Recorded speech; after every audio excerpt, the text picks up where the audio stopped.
Hi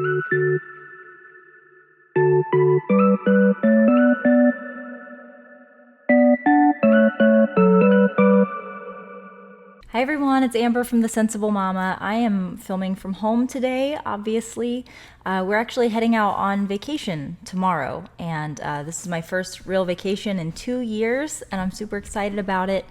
And so I thought today, because I don't have a whole lot of time, and because I'm gonna try to film this in like a straight shot and not have to do much editing, I figured I would do a story time and share with you something that has been on my heart as I'm getting prepared to go on this vacation. So if you are watching on my YouTube channel, hello, good to see you. If you're checking in on the podcast, I'm glad to virtually hear you to hear me. Sorry. Today I'm going to be talking about launching LYMIA brand and how it came about, because me getting ready to go on this vacation is actually bringing up a whole lot of memories about the beginning of LYMIA brand. So LYMIA brand, the whole idea for it actually was inspired 2 years ago on the beach in Gulf Shores, Alabama, in the very same condo that I'm going to be staying at starting tomorrow. And as I'm getting ready to head back to this condo, I'm like thinking about this room where I sat and I like sketched out the ideas for the Sophie and the Charlie, and started contacting factories, looking to get relationships with factories, getting samples of their leather and their hardware, trying to see what the best factory was going to be for me. And thinking about going and sitting on that balcony again where I sat and did those sketches, or sit in that bedroom where I sat and emailed back and forth at 4 a.m. with factories. It's a crazy thought. So 2 years ago, when I went on this vacation, I didn't have anyone who was really working for me at the time, apart from a few people volunteering and doing this or that. So what I ended up doing in order to even be able to go on this vacation, you're going to hear Freya, I'm sorry, was I basically put the entire website on a 20% off sale, with the caveat that while I was out of town, we couldn't ship, right? Because I was the only one who shipped. I was running the business out of my house. So 20% off site-wide, but your stuff is going to ship in 7 business days. And that really hurt my ego having to do that, because I knew this didn't make me look like the big business that I was trying to be. But it was really the only way that I knew how to not shut down the store, which would be even more unprofessional, right? So I did it. We did, I guess it's okay now to say it. We did about $20,000 in sales that week while I was on vacation.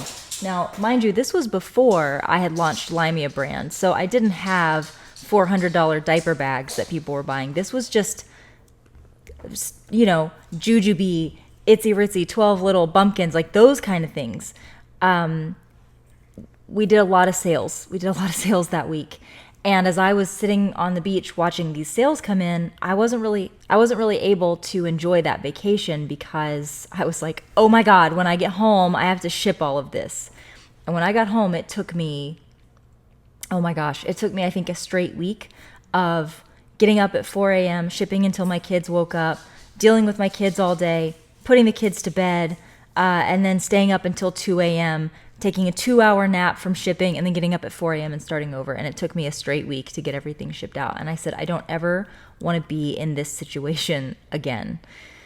So it was around that time that I started thinking about launching a diaper bag brand. I just thought, sustainability is going to come from having my own brand, something that I get better margins on than what you get when you're selling retail. And this is going to be the way that I'm going to be able to afford to hire employees. And I'm going to need a warehouse if I'm going to do this. And this is a really big commitment, but it's the only way that I see that I'm going to be able to really grow this business to where I want it to go and live the lifestyle that I want to have. So during that week, I designed both the Charlie and the Sophie. I found my factory. It was actually after that, a few weeks later, when I got all the samples from all the other factories, but I didn't know it at the time, but I was emailing back and forth with who would eventually be my factory. And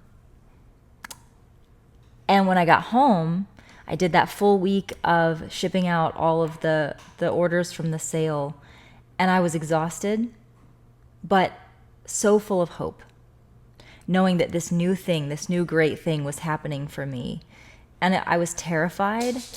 I knew this meant, yep, now I'm going to have to get a warehouse because there's no way that cartons and cartons coming off of a boat from overseas are going to be able to come to my home. And it was a really exciting and terrifying time for me. I don't know that I've ever been more scared of anything in my life.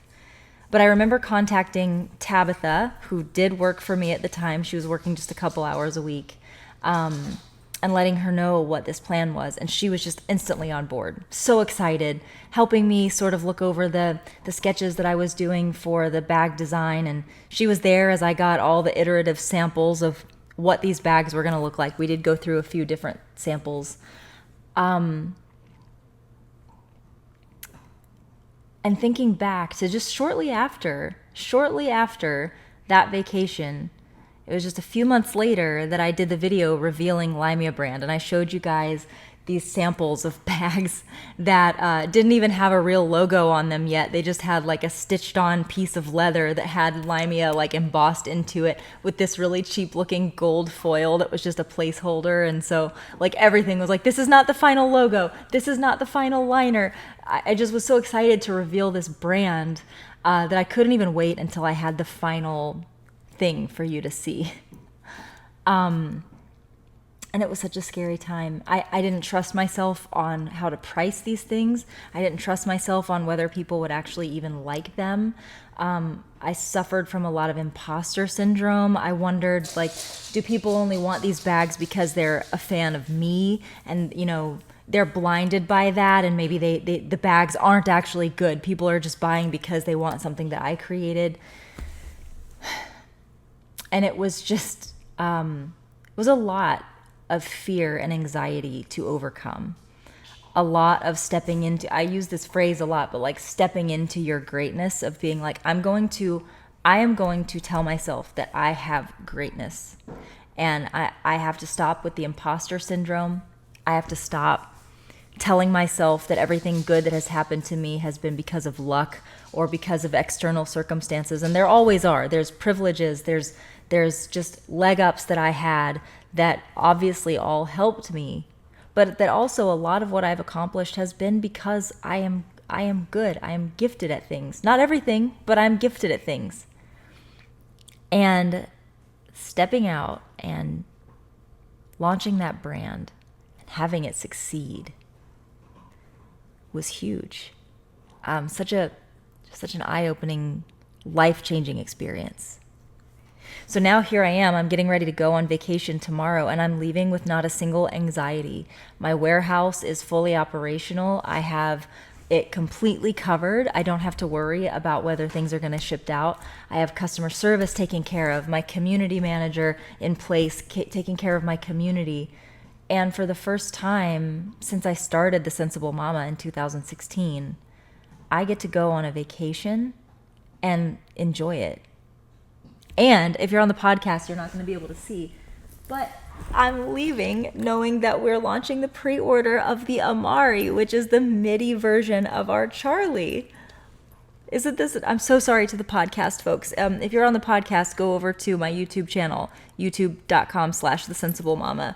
The video that you're listening to will be there, and you'll be able to see this. And I'm leaving knowing that pre-orders are coming in for this and that we did it. We succeeded. Me and my family and my team. We did it. And there's this thing that exists out in the world that is mine, that I created and put out into the world. And not just my business, The Sensible Mama, yes, but the LYMIA brand too.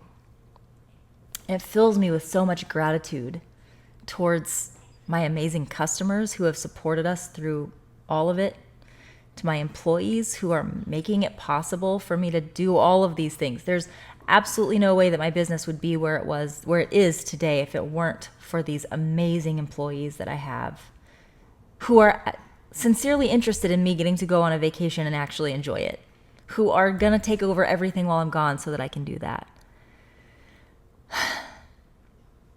It's surreal and it's amazing.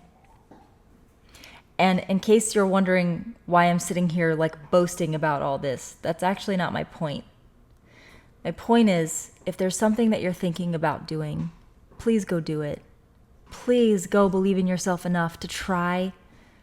Please know it's going to be hard and overwhelming and exhausting, and you're going to go through a lot of stuff that's going to be super uncomfortable, but a day is going to come where it's going to pay off. And I feel like I beat this drum all the time, but I feel like I have no choice other than to tell you guys to try. Because if I hadn't tried, I would be missing out on all of this.